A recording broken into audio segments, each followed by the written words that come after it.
am super excited to get to introduce you to Cora Carmack. Hi. Hop up on this chair, maybe.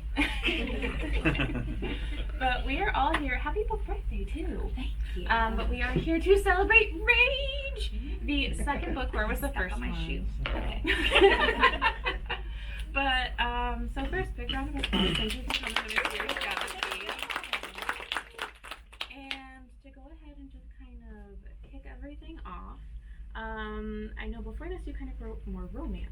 Mm-hmm. So what was your big kind of switch or inspiration for switching from doing romance into the YA fantasy world? Yeah, well, in a weird way, this is actually kind of home for me. I did publish romance first. My first book period was published in 2012. That was the Losing It series. It's sort of like rom-com, new adult, 20-something. But actually before that, I had written primarily young adult, YA, fictional, like supernatural stuff, either paranormal or sci-fi, something under the speculative fiction umbrella. So it always had some kind of magical or supernatural component. None of it was published, but I wrote that for about 5 years. And I was in the middle of getting my master's in creative writing for children and young adults. And I was stuck in the middle of a book that was about a religious cult, but it also had a supernatural aspect because, you know, that's what I did. And I was between semesters and I just wanted to write something for fun, and I wanted to sort of take the stress off. And so I decided to write something contemporary and something silly and fun, and I started writing a book sort of a chapter at a time and sending it to my best friend. I was a couple years out of college at the time, and that's my best friend back there at the back. She came with me, and I was sending it to her a chapter at a time, literally just like trying to make her laugh, and I was filling it full of like inside jokes from our college years, and I didn't even know what I was going to do with it. I really just wanted to like kind of give myself a break between semesters and remember what I loved about writing and make it fun again. And then I finished the book in 3 weeks and was like, oh, well, that happened.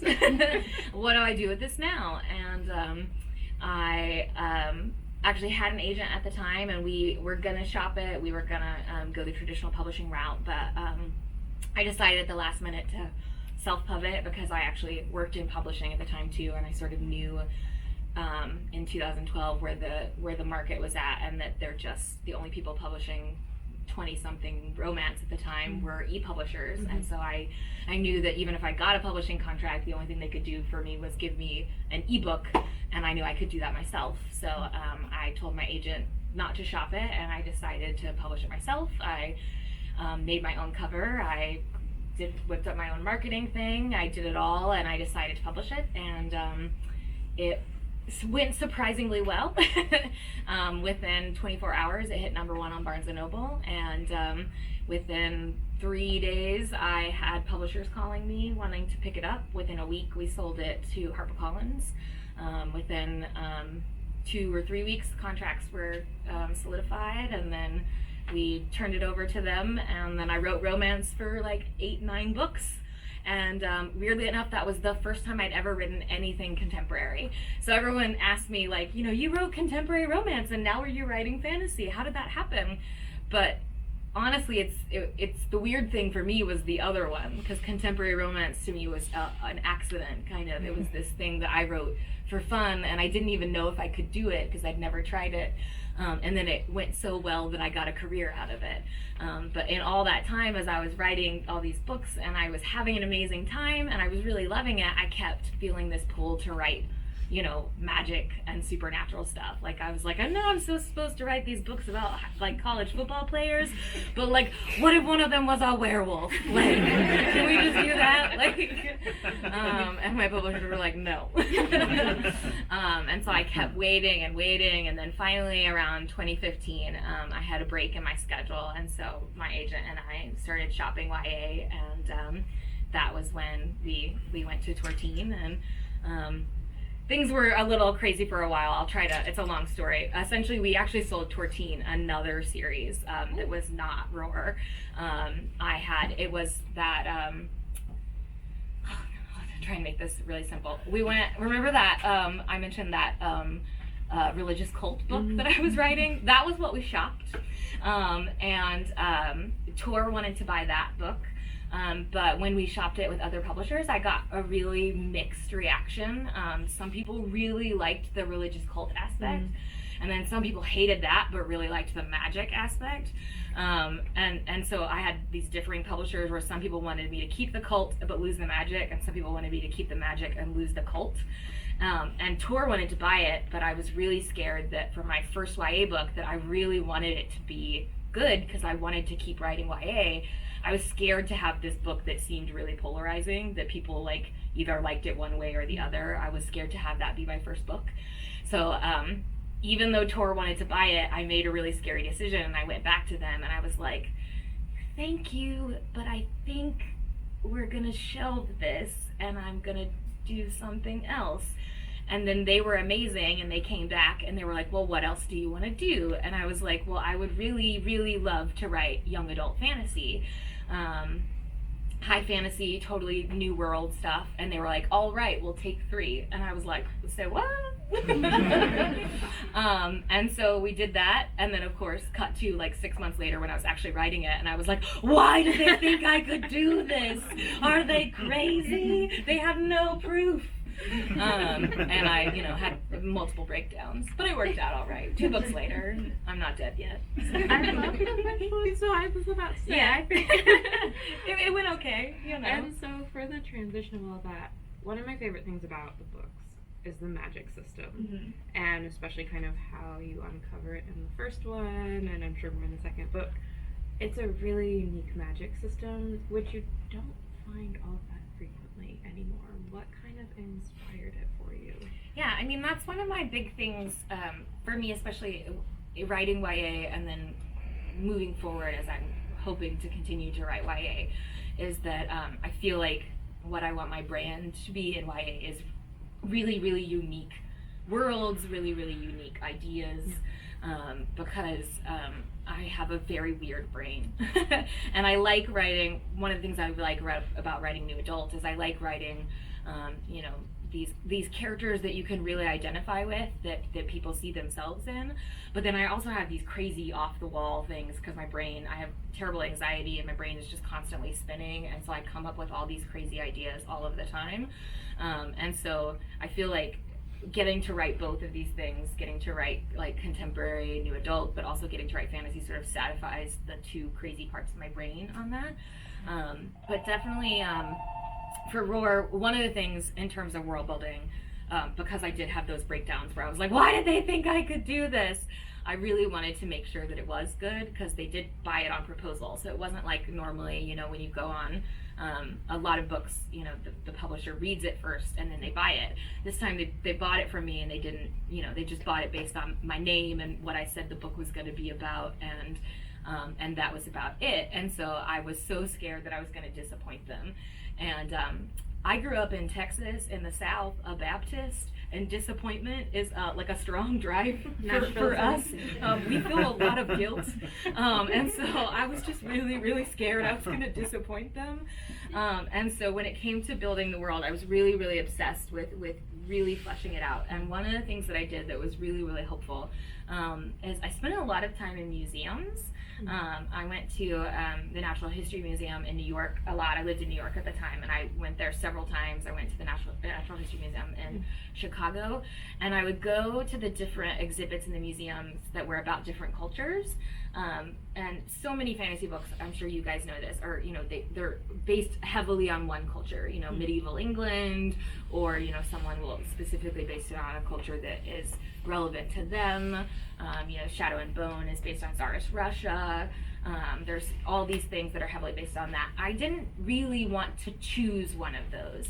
Instead, I wanted to look at all of those things from sort of an anthropological standpoint and see why those different communities became the way they were because of maybe their climate, or because of you know, what it was that they, you know, whether it was farming was their main export, or whether those things. I wanted to sort of look at it from a wider lens, and then look at my book through that, especially because you can't really compare a world where storms are just so violent and so constant and control every part of your life to anything on our planet, because there's just not a whole lot of it.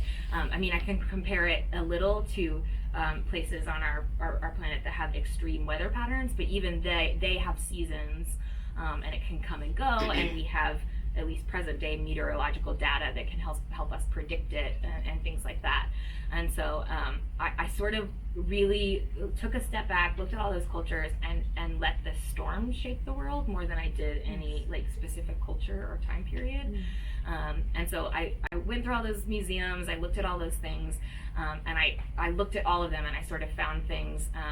One of the things that was most interesting to me is the things in museums are the things that are left behind of a culture. And so sometimes what that means is, they're either things that were really, really common, and they were so common that there was so much of it that it was easy to find hundreds and thousands of years later. Or B, it was so important that it was well taken care of.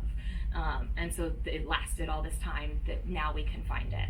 And so then I started asking myself about what would be those things in my world. What would be the things that are so common that they would be left behind thousands of years later to be found, even after, you know, all of these storms and all of this destruction? Or what would be the things that would be so cherished and so important that they would be, you know, treated with such importance, and they would be protected and valued, that someone might find them later. And I felt like that was a really unique way to look at world building, to sort of look at it from the point of view of like the future, but then looking back at the past. And I found that hugely helpful, because especially museums, you know, they look at the totality of a culture. So it was really helpful. That's really cool though. That's probably why it feels so, like, to me the world feels very fresh.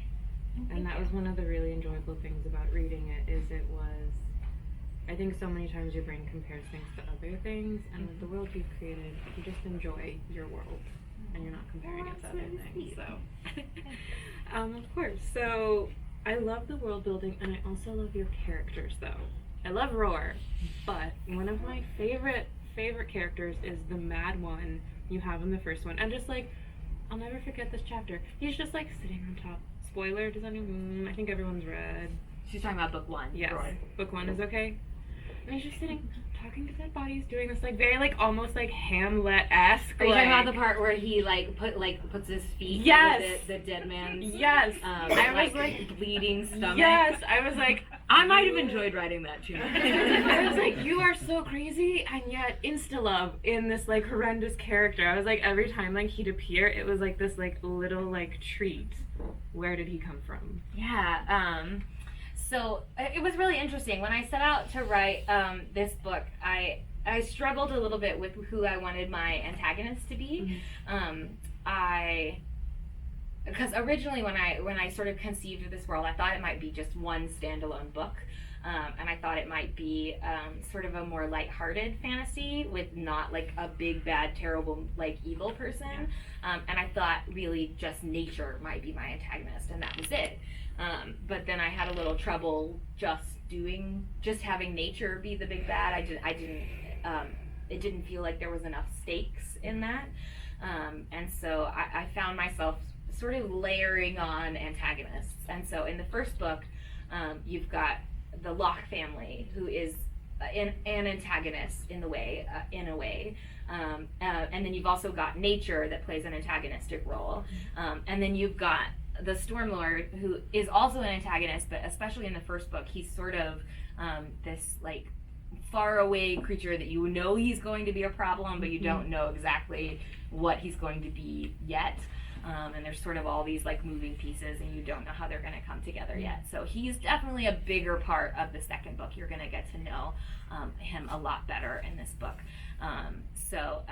He kind of evolved out of me like being like, okay, if I need a bigger bad guy, then what would that bad guy need to be, you know?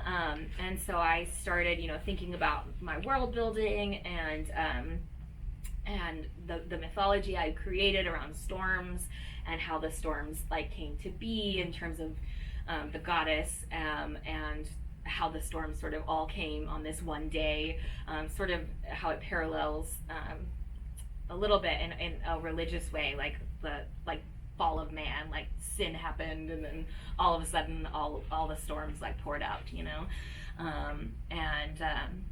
Yeah, I looked at it like that, and he just started to come into motion. I hesitate to tell you too much, because you actually get to know a lot about him in Rage. You get kind of his origin story in Rage.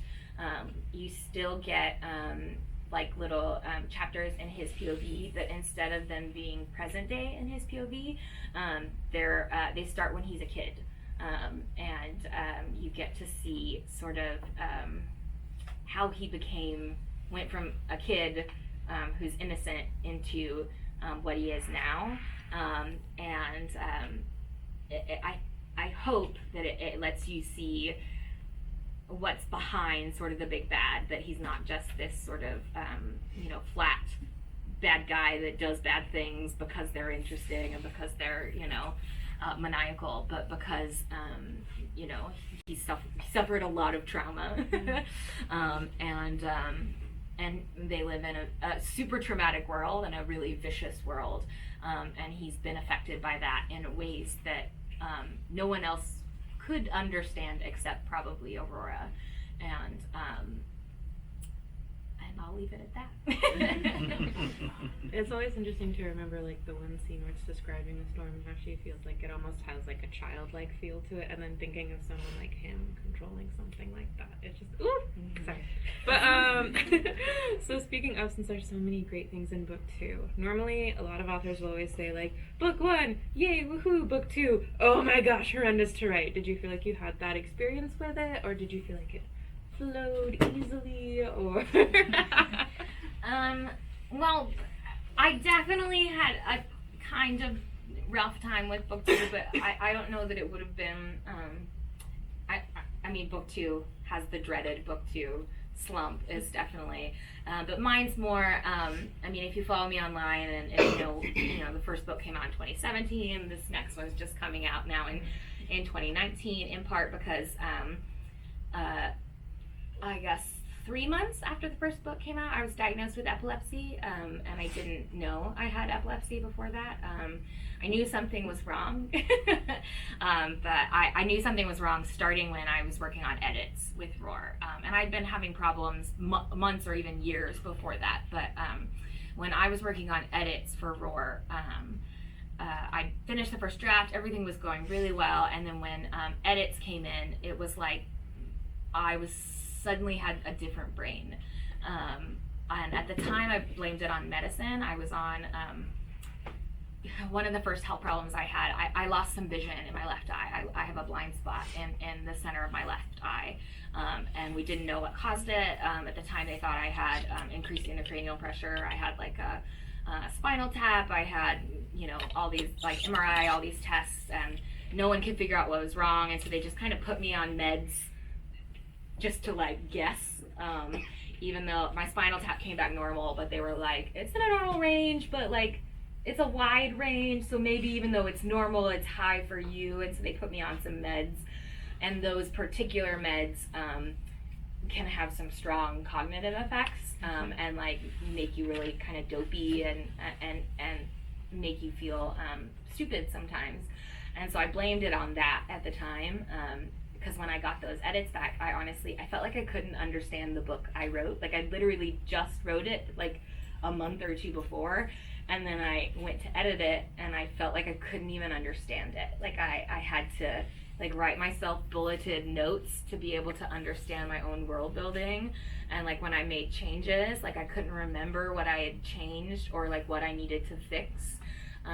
And it was really, really daunting, and it was very frustrating, and it took me longer to edit the book than it did to write the first draft or even the second draft. It took me longer just to edit it, because it was like I was working with a brain at only 30% capacity, and like I said, at the time I thought it was medicine.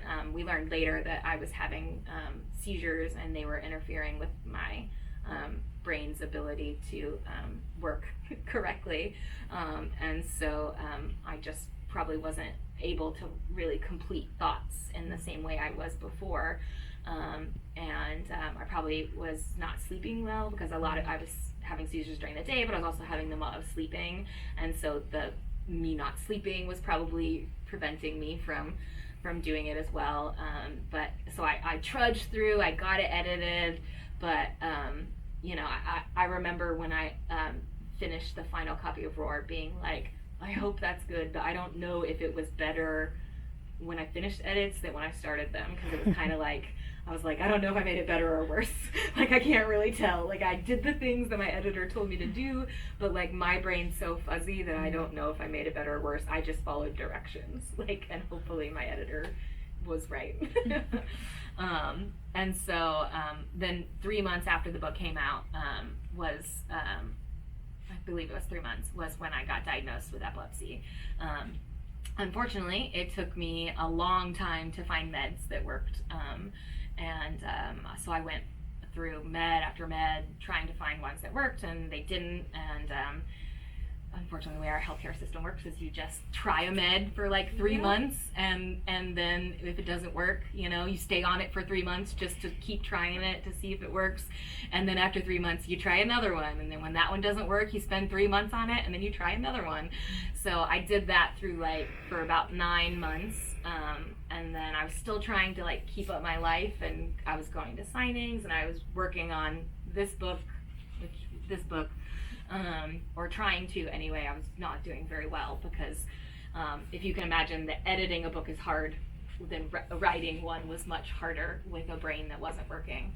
And I went to a signing in DC, and while I was there, I way overdid it. And when I went to the signing, I was having about 30 seizures a day, and by the time I left, I was having 200. And when I got home from the signing, I went straight to the hospital, and I was in the hospital for about a week. But luckily, by the time I got out of the hospital, they had found some meds that worked, because finally, instead of having to take 3 months at a time to try each med, they just went through IVs, and were like, oh, that one's not working. Oh, that one's not working. Oh, that one's not working. And on like the 4th day in the hospital, they finally found like a cocktail that worked. And so it was a rough go of things, and I didn't get back to Rage until probably like 2 or 3 months after I got out of the hospital, because even once I got out of the hospital, I was on like 3 or 4 epilepsy meds, and they typically only recommend you to be on 2. And so I felt like I'd been run over by like a truck. Like I was awake like 8 hours a day and sleeping the rest of the amount of time, like sort of the reverse of what you're supposed to do. Normally people sleep 8 hours and are awake the rest, and I was like the reverse, because I just was exhausted all day, all the time. And then when I finally got back to writing Rage, it was better, but obviously I was writing with a totally different brain. Like I was a totally new person, and I used to be like a binge writer. I used to like think about my plots for a long time and sort of like mull over these complex ideas, and then I'd have like the inspiration one day and I'd write like 10,000 words in one day, and I can't do that anymore. Now I have to like write like a little bit at a time each and every day. So it was a totally different experience for book 2. So it was definitely much harder. I don't know that I would call it your normal book 2 slump. It was more like total life slump. Yeah. But it's out, and I am proud of that. It's done, and I'm working on the 3rd book right now. So I'm very excited for that. And I'm just putting one foot in front of the other each day, and that's what it takes. And that's all you can do. And hopefully I don't go back in the hospital anytime soon. Well, amidst all of the slumping and whatnot, was there a favorite scene or anything that was just super, super fun about getting to write book 2? Well, there were a lot. But I really, really loved Nova's storyline in book 2. She's one of my favorite characters in the first book. In particular,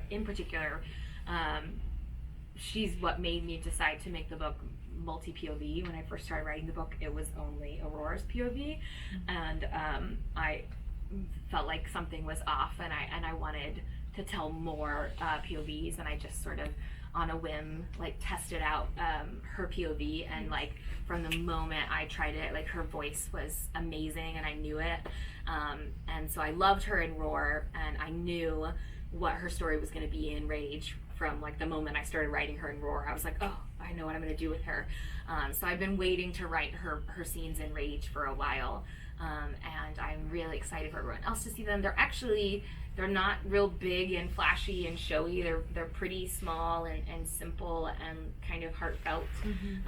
But I think that's probably why I liked that. They're kind of the calm in the storm, because Rage it's where everything from the first book, there's all, like I said, there's all these moving pieces, and Rage is where they all kind of come crashing together. All these characters that were on separate journeys in the first book, they all kind of are in the same place at the same time in the second book, and their journeys are kind of coming together, and they're gonna have to kind of deal with each other in a way that they haven't yet, but with lots of crazy storm and action going on. Nova has these scenes that are a little quieter, and I don't want to give too much away about them, but I think you'll know them when you read them, but they're simple and quiet and heartfelt, and especially because Nova as a character, she has anxiety. I feel like they were scenes that I loved writing, and I feel like they really ground the book, and I really enjoyed them. I just enjoy all of the scenes that have like the storms in them, even though they're really hard to write, because it's scary to write the scenes with the storms, because I'm always scared that that if I write it once, that I'm gonna like run out of ways to describe it, and so it's that like I don't want to write too many storms, because then like it'll overkill, and then they'll all start to sound the same. That's always my fear as a writer, especially when you're leading up to like a third book where there's got to be like a big battle scene, and you're like, I don't want to pull out all my tricks before I get to the big battle scene, but it never really fails. Like every time, even right now as I'm writing the third book, it kind of never fails. Each time I write a storm, I always manage to find something like new in it, either in the storm or in Aurora, as she's experiencing or interacting with the storm. It's kind of amazing to me that I always sort of manage to find something different. I mean, maybe one day I'll hit a wall, but so far I've always managed to find something unique with each different type of storm. It's really exciting for me. It's one of the reasons too, I mentioned to you in the back that Aurora's story is planned for 3 books. There's these 2, and then I've got a third book planned, but there is a potential. I can't promise anything. It depends on reader interest, and also my publisher and things like that, but I've got I've put some little seeds and things for some potential spin-offs and things like that, and it's one of the things that I think this world is so rich for, because there's just so many, when you think about like climate and different types of storms. I've been mostly centered in sort of one place with the kind of the same kinds of storms, but like you could do a place that's primarily like cold, set up in like a frozen tundra, or you could do a place that's like on the coast, or you could do one on the water, and there'd be so like, just by changing the atmosphere that you're in, it could drastically change the kind of storms you face and the kind of story that you would tell. And so I think there's unlimitless excuse me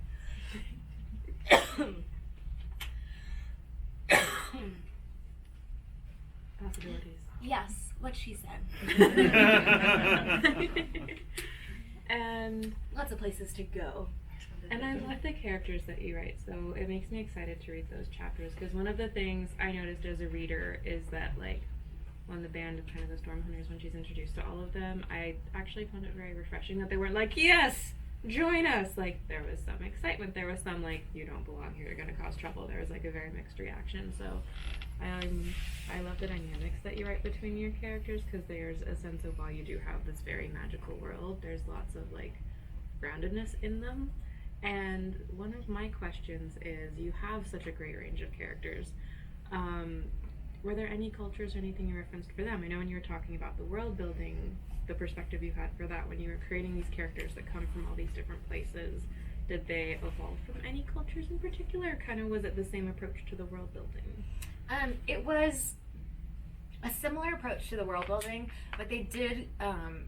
Each of them kind of comes from their own culture within the world, kind of. I mean, some of them are products of the wilds, which are kind of like a mishmash of things. But for example, it's really interesting because I know so much more about the backstory, and so I could talk forever. Tell me to shut up at any time if I talk too much. But for example, Sly, she's one of the ones that like is kind of cold to Aurora in the beginning. And I have so much more about her that hasn't made it on the page yet. But I think you get to know a little bit more. Like, I'll say in Rage, I dropped some hints about Sly, so I don't know that people will necessarily pick up on all of them. But my plan is in book 3 to loop up and pick up some of those hints and reveal what a little bit more about Sly. But so Sly comes from sort of what I would consider kind of the motherland in my world. It's a place called Vihoti, and it's where the old tribes were, and it's sort of where all the old myths originate from. It's sort of, if you look, I wish I had my map due, but it's very small in this book. I have bigger ones at home. I should have brought one. I remember that from my next signing.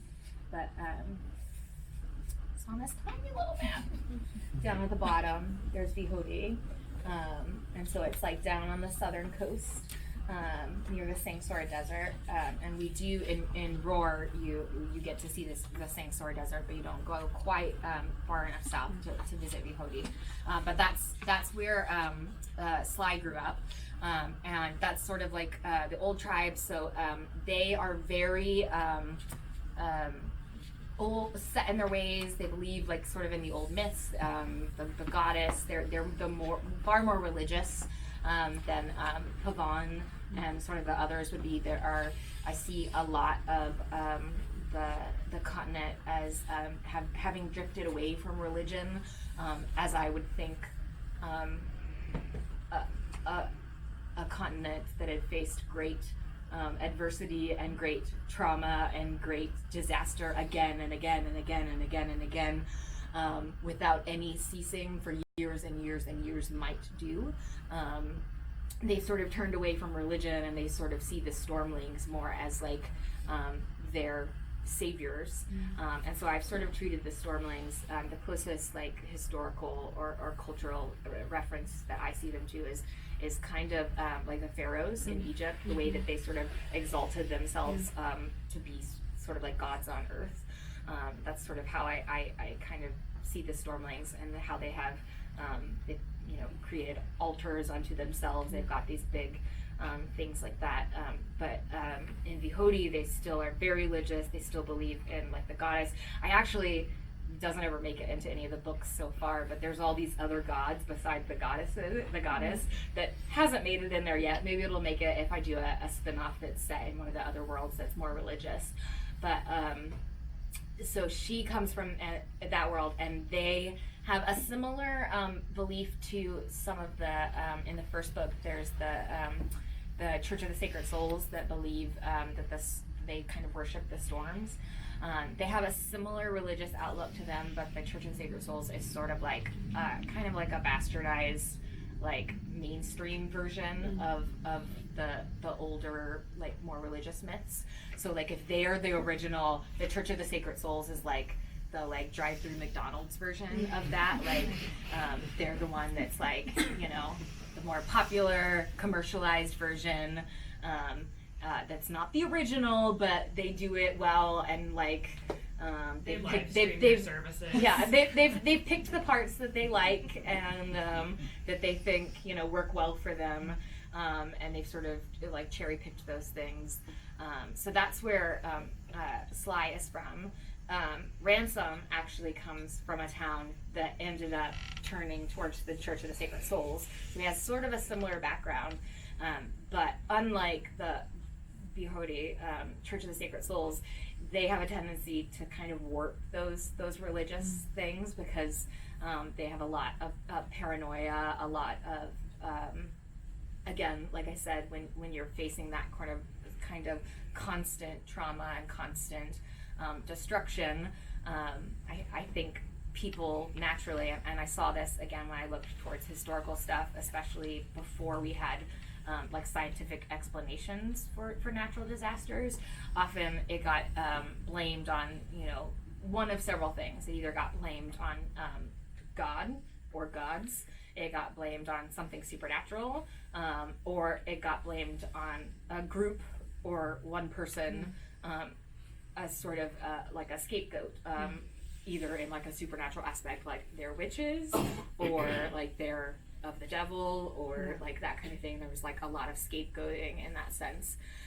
And so the Church of the Sacred Souls can go that way a little bit. And so I think it mentions in Roar that when Ransom, the town he grew up in, the reason he left and the reason he joined the Hunters is because the town that he grew up in turned to human sacrifice to sort of continue their warped version of that. And they actually, this is sad, but they sacrificed his childhood sweetheart, so that's why he left that town. Again, I know far more things about these worlds, but yeah, there's that's always the interesting thing about fantasy. There's a new character in Rage. Her name is Zephyr, and she's been leading the revolution in Roar's absence while she's been off gallivanting and getting her magic. She's been back in Pavan fighting the Locks. And she's one of my favorite characters. I love her so much. She, I have, again, a lot of backstory for her that didn't make it on the page. She actually originally, when I first started writing Rage, she was the first thing I wrote when I got back from being sick. I wrote a scene in her POV, and it's not in the book because I didn't end up keeping any scenes in her POV because we decided that it was probably best not to add another POV into the book because we thought we were probably juggling too many. But when I was coming back from being sick, it was like her voice was the first thing that really clicked for me and got me back to writing. And so that scene's not in the book anymore, but she's still in the book, and she is really badass and really interesting, and she's really cool, and I hope that I get to put in some of her backstory because she's really interesting. She actually comes from the town. Oh, I'm gonna blank on my own stuff. The town that's on the coast that Aurora's book is about that was destroyed like 20 years before. Calabar. Yes, thank you. She grew up in Calabar, the town that was destroyed previously by storms, and she escaped when she was a kid before the town was destroyed. So she has a really interesting backstory too. So all of these characters that I don't know if they'll ever, how much of it'll make it into the books, but I love them. Okay, I have one more fun question, maybe fun depending, and then we'll open it up to Q&A. But if you were a storm, what storm would you manifest as? So I love lightning a lot. Like I will sit outside and watch it forever. But my sisters would probably kill me if I didn't say that I was a tornado. Because when I was little, my go-to move, I'm the youngest sister of three, and I was quite a rambunctious child. And whenever my two older sisters would pick on me, my go-to move was called the windmill. And I don't even know if I have the moves to do it here, but I literally would just take my arms and I would just do this as fast as I could and like run at them. And I feel like that's very Twister-like. And they literally would talk about it, like the dreaded windmill. Like, don't get her mad, she'll windmill at you. Like, and it's still like all these years later they bring it up, and like my sister's kids will be like, "What's the windmill?" I'll be like, "Don't ask, you don't need to know." I like the tornadoes a lot. I also like the tornadoes. Well, I also grew up in like Tornado Alley, so like it's definitely one of the reasons I think that this book stuck out for me as an idea. Is I grew up, being surrounded by those kinds of storms. I can remember being a kid, there being a tornado, and my parents would be like, they would stick me in the bathroom and then put the dogs in the bathroom with me, and then I would read scary stories to the dogs.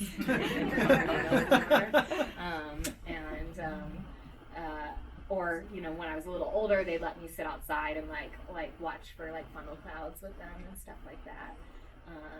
And then a huge part of my childhood, about 10 years, I grew up in Texas. We had a massive drought, just for 10 years, no rain. Couldn't everything was dying. Literally everything was dying. And then now, in the last couple years, we've had just flood after flood after flood after flood. I bought my house in 2014, and I live on a lake. And when I bought my house, the lake was 35% full, and it has flooded 4 times since I bought my house in 2014. One time, the lake got up to 140% full.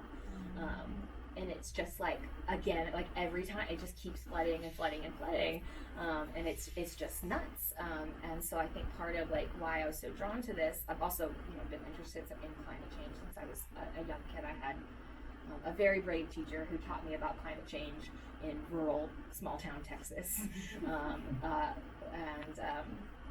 I'm still shocked that she was brave enough to teach that, because she probably could have gotten fired back in the 90s when she was teaching me about it, because it was not an accepted thing back then. And so I've always been fascinated and known about it. I was the kid at 8 years old who was talking about climate change at my dining room table, trying to convince my parents that we needed to conserve water, and stuff like that. So this was a really natural thing for me to just think about. I know it's about magic and it's supernatural, but also I feel in a weird way it's not impossible for our world to get to this point where it's so awful that the storms are just constant and it's just total destruction all the time. So Jupiter. Yeah. Yes, all storms all the time. Do we have any questions? And I think we have goodies. Oh yeah. Oh, we do. We have goodies for those. I brought little gifts for people who ask want questions. to say what it is before, or just surprise? You want me to surprise myself? I want to just surprise. Okay, you're just being surprised. You'll get something surprisingly fun this time. I actually had a question. Are you going to revisit the religious, cult, supernatural thing? Because I enjoy your writing. Your fantasy writing is really good. Your world building is some of the best I've ever seen. And I love this. I found it only a couple months ago, and I was like, oh my gosh. But are you going to revisit that series? No, I probably will. So it's half done when we shopped it. It's probably, I think it's 200 pages in. It wasn't finished when we shopped it, but I think it's some of my best writing.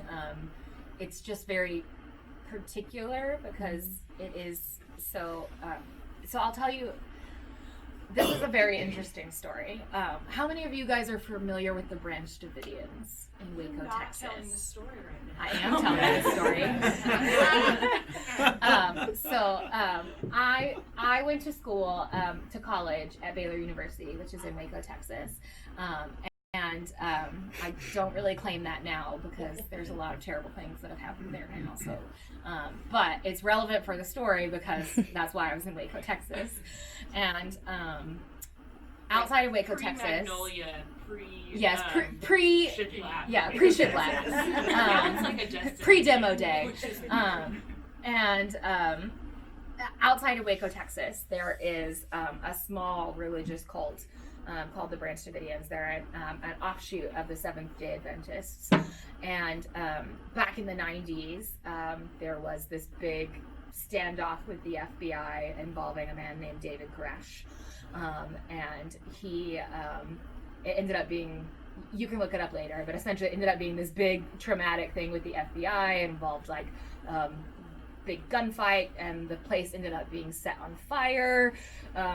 They say that the FBI set it on fire, but the popular opinion is that they set it on fire themselves to sort of be martyrs.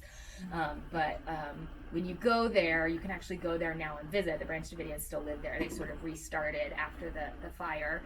They have lots of propaganda there where you can like read about it, and it talks about how the FBI set it on fire and they killed mothers and babies and all of this stuff. And so it was when we were in college, is one of our bucket list things to sneak out there in the middle of the night and go look around, because supposedly when the siege happened, the Branch Davidians had been in the middle of building these tunnels that connected the church with their homes that would have let them go back and forth without being seen or ever having to like go back and forth. Also, they were like running guns and other things, so there was lots of stuff going on. Anyway, we went out there, and we actually went out there twice. The first time we went out there, we had like 20 people, and we were real loud and like not at all considerate, and nothing went wrong. We drove like right up onto the property, and like we were like looking around. They even had like trash bags put out of like trash, and we like, this is terrible, I'm a terrible human being, but we opened them and like found like church records from like the 1950s. I kept them, I still have them. But then my good friend Lindsay over there didn't get to go the first time. Because I was like, we can't go, we're gonna get in trouble. So like, each group of my friends goes, and then like me and I think then Jeff we go had back. gone. We go So back we a take second a much time. smaller group, And there's I just have four FOMO. of us. There's me and her and two of our guy friends. And this time we're very cautious because my friend Lindsay has anxiety, and also I have anxiety too, but at the time I was like, it's fine. We were like 3 days from graduating. Yes. And we had freshmen we were with very us. careful. We parked like a mile down the road and then like walked. We like had flashlights. Last time we had gone at like midnight. This time we went at like 2 a.m., like super late. And we went and we were like poking around. We were back behind the back of the church. And we'd gone back behind the back, and then this pickup truck drives by with their lights on bright, and like we're like, turn off your flashlights, and we all like get down. The truck drives by and goes, and we think everything's fine, but then the truck turns around, comes back, and parks in front of the church and just leaves their lights on, and we start to panic, and then like we're like talking about what we're gonna do, and then another pickup truck comes and parks in front of the church with their light on, and then another truck comes, and then all of a sudden there's all these cars in front of the church with their their brights on, and we're like just four of us behind this little church with all the propaganda things about the FBI killing the mamas and the babies, and we're back there literally talking about how we're going to survive this.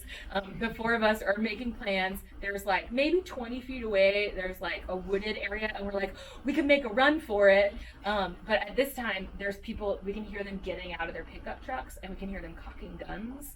And we're like, we can make a run for it. And they're like, what did he see it? I don't want to get shot in the back. At one point, it was one of us. Literally, we one of grabbed us was hands. like, we're holding hands, and we were like, we should pretend we're here on a religious pilgrimage. I was like, we should They can't pray. shoot us if we're praying. I was not pretending to pray. I don't know about y'all. In the end, one of them up in the front shouts, "We know you're back there!" And like, literally, we're just like losing our minds. Like we're like, should we run?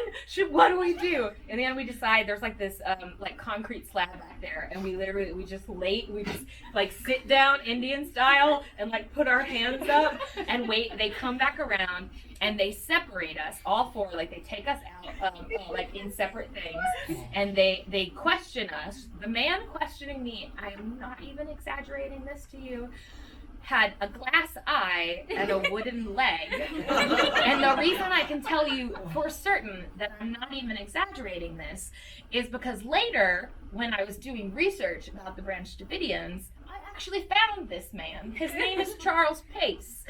He actually is part of the Pace family that took over the Branch Davidian. They were actually the Pace family was in charge of the Branch Davidian compound before David Koresh came into power. They were in charge. David Koresh came, and then he was like super charismatic and like took over. And then after the siege, they took back over. Like they were like, he ruined it. We're gonna take back over again. And so he actually had been there on the day of the siege, and that was when he lost his eye and the leg. And so like I can like find that man on Google, and like. He's the one who questioned me, and he literally put a shotgun in my face.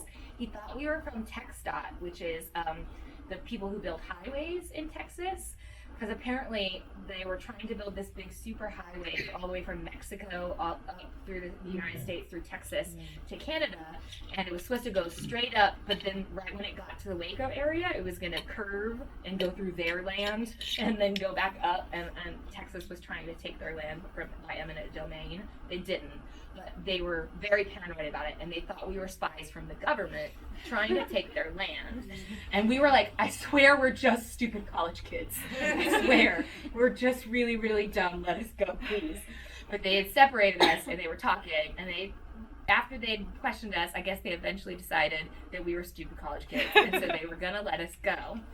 But at that point, they had already locked down the entire compound. Do you remember what he said? He said what I heard him say wouldn't leg me. I didn't notice the glass eye because my brother was crying. But he actually said, he was like, you tell the rest of those Baylor kids, if we catch them on here again, we'll shoot first and ask questions later. And I was like, and all I could think of was, if I die before I graduate college, my mom is going to kill me. All that student debt for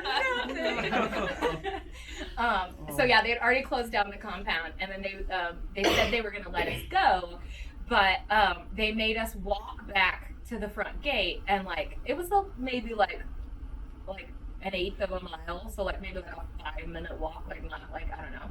And they literally made us walk single file back to the front gate, and they drove behind us in their pickup trucks with the lights on, with a man hanging out the side of the pickup truck with his gun trained on us.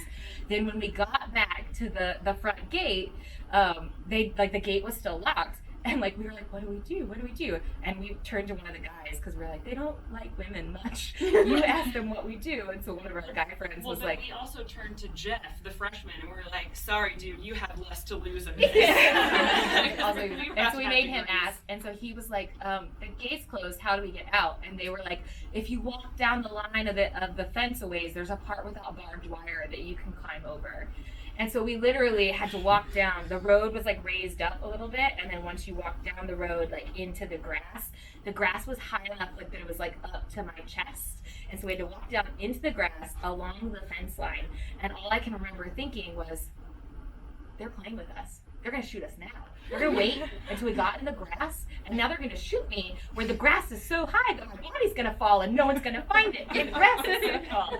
And I literally was just waiting the whole time. But they didn't. We just walked along the fence line in the dark with the lights trained on us, and they had guns trained on us the whole time. And we got to the part with like the barbed wire, and then I like clumsily climbed over the fence. We sprinted the whole like mile back to my car because we had parked forever away. And then we drove back to town, like sobbing and like so traumatized. And we were like, did that just happen? Did that really just happen? Cut to a year later, I still was like, I don't know. And I just decided to write about it. And so I started writing this book that was loosely based on that experience, except I made it even worse and made it a single girl who got dared by a friend at her high school to sneak out onto a cult compound and got caught. So that's what that book is, but then it has it's a dual POV between that girl and the son of the cult leader. And he's the one who has some supernatural abilities. So I will definitely get back to it someday. I just didn't think it was the best first book. Because it was crazy. Also, I didn't know, like, telling that story, I didn't want the Branch Davidians to come from me. That sounds crazy. But, like, 0 out of 10, don't recommend. Also, I know that was the longest story, but I have to tell one more thing. When I was doing my research about David Koresh, the scariest thing about him, I was reading an interview with the guy who was the FBI negotiator during the siege. And it was when he took over from the like local police, the Waco police, and he introduced himself to David Koresh and said his name. I can't remember what his name was, but he said, "What's your name?" And Koresh said, "You know how to say my name." And he said, I don't. I know it, but I don't know how to pronounce it. And he says, the way you say my last name is the way it sounds when a man dies. Correct. And I was just like, that is crazy. He's like, it was something like the last breath, like the last exhale when a man dies. And I was like, So anyway, congrats on your prize. It's a bracelet and a storm heart. So we are kind of running out of oh, I'm time. sorry. I will tell less terrible stories. We can do pretty soon. Oh, I have a lot. But we can just also give those away while I'm signing. Okay, if so we're out of time. we'll do 2 fast round questions. Okay, I'll be quicker. We'll do 3 since there are 3 hands. Okay, 1. So you were talking about the going to museums. What did you find in the museum that is closely in the book? Because I'm trying to think of what they could be, and like Yeah. I don't know what it is. So a lot of the storm hearts were inspired, like the mineral section in the museums. I mean, I already knew at that point that I was going to have the storm hearts be some kind of crystal or stone, but it was definitely cool to go into the mineral section and get to like see some really unique ones as opposed to just like, you know, plain old quartz and stuff like that. I got to see some really unique ones. Some other things were like, so like in the first book, Aurora's headdress.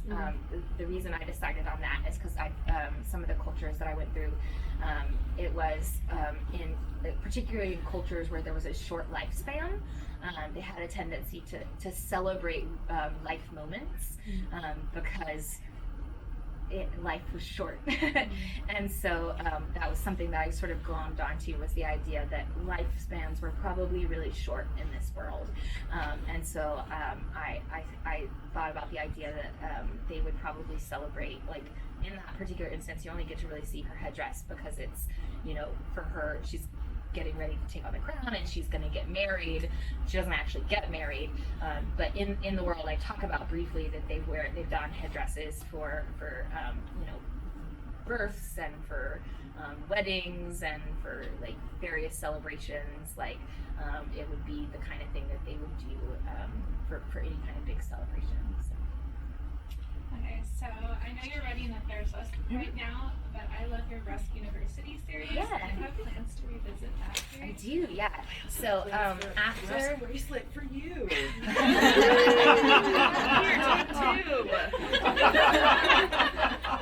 Yeah, so I definitely that one's about half finished right now. Like I said, when I got sick back in 2016, 2017, at the time I was juggling 3 series because at that point I was writing 3 to 4 books a year, but then I got sick and suddenly I was like writing maybe 1 book a year or maybe 1 book every 2 years, and so then I just like everything kind of got put on hold. And this series I contracted with a traditional publisher, so I had deadlines that I had to meet, but the next Rusk book I was planning to self-pub. I had sort of the first 3 were traditionally published, but I made a choice with that 4th one because it deals with some difficult subject matter and I didn't want to be hemmed in by my publisher on what I could and couldn't say, and so I decided to self-pub that one just to give myself a little bit more freedom on content. So yeah, unfortunately that one keeps, when my schedule has to give, that's one of the ones that can give, unlike these books. But when this 3rd book is finished, I'll be out from under all my contracts, and so then I'll have a little bit more flexibility in terms of setting my schedule. I'll be able to set my schedule for the first time knowing my limitations, whereas up until this point my schedule was set before I had limitations, and so I'm just trying to meet my old schedule as best as I can. So yeah, 2020 is when I'm hoping to sort of reset some things. I'm that series, and then I also have a paranormal adult series that is got one book in it, and there's a second book. It's a duet that is half finished also. So both of those books are on hold that people are waiting for, and both of those I'm not sure which one I'm gonna get to first. I'm gonna wait, finish the third book in this, and then see kind of which one's flowing better. But as soon as I finish the third book, I'm gonna hop back to one of those and just see which one is going better. But my hope is that in 2020 I'll definitely get the third book of this out, and then one of those out at least. Maybe both, but definitely at least one. So yeah. So my next question is, so what's next? I know you're just talking about this or in the series, and then Yeah. Anything? Are you going under contract for anything else, or are you just gonna wait? Yeah. So like I mentioned previously, there's a possibility of some spin-offs in this world. Both. In particular, there's one spin-off that would be with a character that you guys know from this world that I would like to do. I don't know if that's going to happen yet. We'll see if that's going to happen. But there's also some potential for spin-offs that would be totally new characters, but just set in the same universe. But I think because of my health issues from here on out, at least on the fantasy side, I'm going to switch and no longer do series. I'm going to do standalones, just because I think.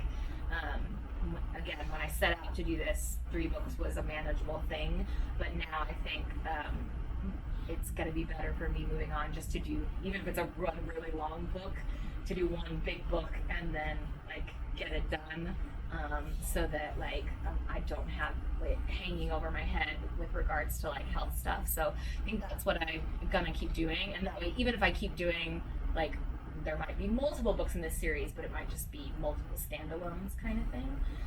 So that's what I'm thinking for next, at least on the fantasy side. But I'm kind of an idea factory. That's part of the problem, is that I have so many ideas and I'm want to do them all. I have this one idea that this is why I don't know for sure if I'm going to do the spin-offs. I want to do them, and readers want them, and my publisher might want them. It sort of depends, but I also have this other idea that I think is really cool. It's really unique. That's not like anything I've ever read before or seen. That I would love to tell you all about, but I just can't. Continue. Suffice it to say, it's sort of similar. In the same vein, the way I had the idea for this is I was doing a telephone interview, and someone asked me if there was anything I'd ever wanted to write about that I hadn't yet. And I told them I always wanted to write a book about storm chasers, like a contemporary book about storm chasers, and that I'd always wanted to write a fantasy novel, but I never had the time to do all the research for storm chasers. And I was like, maybe I should just shove the two together and write a book about magic storms, and then I wouldn't have to learn all the meteorological stuff. And then, the interviewer kept talking. It was about one of my other books, but my brain was like, oh my god, magic storms, gotta write that down, gotta write it down. And it just sort of worked. And so a lot of times that's how I come up with fantasy ideas, is I'll have an idea for something that would be a pretty decent book for a contemporary novel, but then I'll be like, but what if it was sci-fi? Or what if it was fantasy? And then it becomes completely 10 times better. So I'll tell you that this other idea that I have, it's based on a historical figure that she is really, really fascinating. And I learned a lot about her, and I found her really, really fascinating. And then I was like, oh, what if you took her and put her in a fantasy world and made her a weapon? And that's all I can tell you. And on that note, thank you so incredibly much for coming out and telling us Thank you guys. amazing stories. We'll go ahead